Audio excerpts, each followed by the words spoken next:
আতিক দরজা খুলে দেখে এক ফকির ওর দিকে পেট এগিয়ে ধরে দাঁড়িয়ে আছে।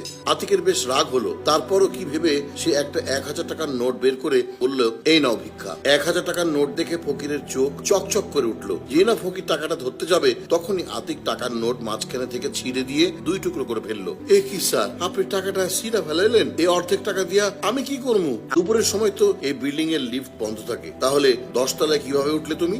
স্যার, আমি তো সিঁড়ি বেয়ে উঠছি। দরজার সামনে দাঁড়ালে কেউ না কেউ নিশ্চয়ই ভালো পরিমাণ টাকা দিব। তুমি তো সিঁড়ি বেয়ে উপরে উঠলে, তাই না? নিচের গ্যারেজের কাছে 2টো চেয়ার রাখা আছে, তুমি যদি আমাকে চেয়ার 2টি এনে দাও, তাহলে আমি তোমাকে বাকি অর্ধেক টাকাটাও দেব। এই 2 টুকরো দিয়ে তুমি ব্যাংকে গেলে ওরা তোমাকে নতুন একটি টাকা দেবে। কি পারবে তো? অবশ্যই পারুন স্যার, আমি এক্ষুনি আয়না দিতেছি। কিছুক্ষণ পর কাঁধে করে চেয়ার নিয়ে আবার উপরে উঠে আসে। আতিক ফকিরকে বসতে বললে সে মেঝেতে বসতে যাচ্ছিল। আরে মেঝেতে বসছো কেন? সোফায় উঠে বসো। আতিকের কথা মতো ফকিরটি ভয়ে ভয়ে সোফায় বসলে তোমার নিশ্চয়ই অনেক পিপাসা পেয়েছে। এরপর আতিক তাকে 1 গ্লাস পানি এনে দেয়। ভিক্ষুক এক নিঃশ্বাসে সব পানিটুকু শেষ করে দেয়। আতিক তার দিকে 1000 টাকার আরেকটি নোট এগিয়ে দিয়ে বলল, তুমি যে সত্যি সত্যি আমাকে এই চেয়ার 2টি উপরে এনে দিয়েছো, তার জন্য এটা আমি তোমাকে বকশিশ দিলাম। আচ্ছা আমাকে বলো তো, তুমি যে এত কষ্ট করে সিঁড়ি বেয়ে উপরে উঠলে, এতে সবাই কি তোমাকে ভিক্ষা দিল?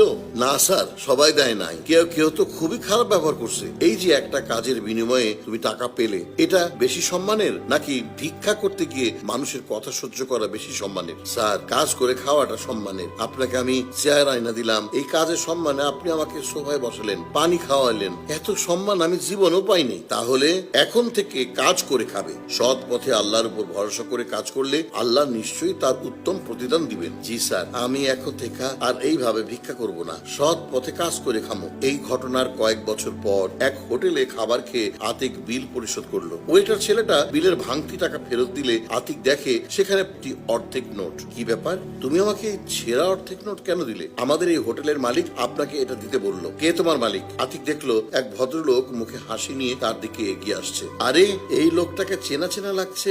আপনি আমাকে না চিনলেও আমি আপনাকে ঠিকই চিনতে পেরেছি স্যার। সেদিন যদি আপনি আমাকে সৎ পথে পরিশ্রম করার মূল্য না বোঝাতেন, তাহলে আজকে আমি এখানে দাঁড়াতে পারতাম না। আপনার কথা মতো আমি সেদিন ভিক্ষাবৃত্তি ছেড়ে হালাল পথে কাজ শুরু করেছিলাম। আল্লাহর রহমতে আমি আজ একটি হোটেলের মালিক। আপনার দেওয়া সেই অর্ধেক টাকাটা আমি এতদিন আশীর্বাদ হিসেবে রেখে দিয়েছিলাম স্যার। লোকটার কথা শুনে আতিক প্রচন্ড খুশি হয়ে গেল।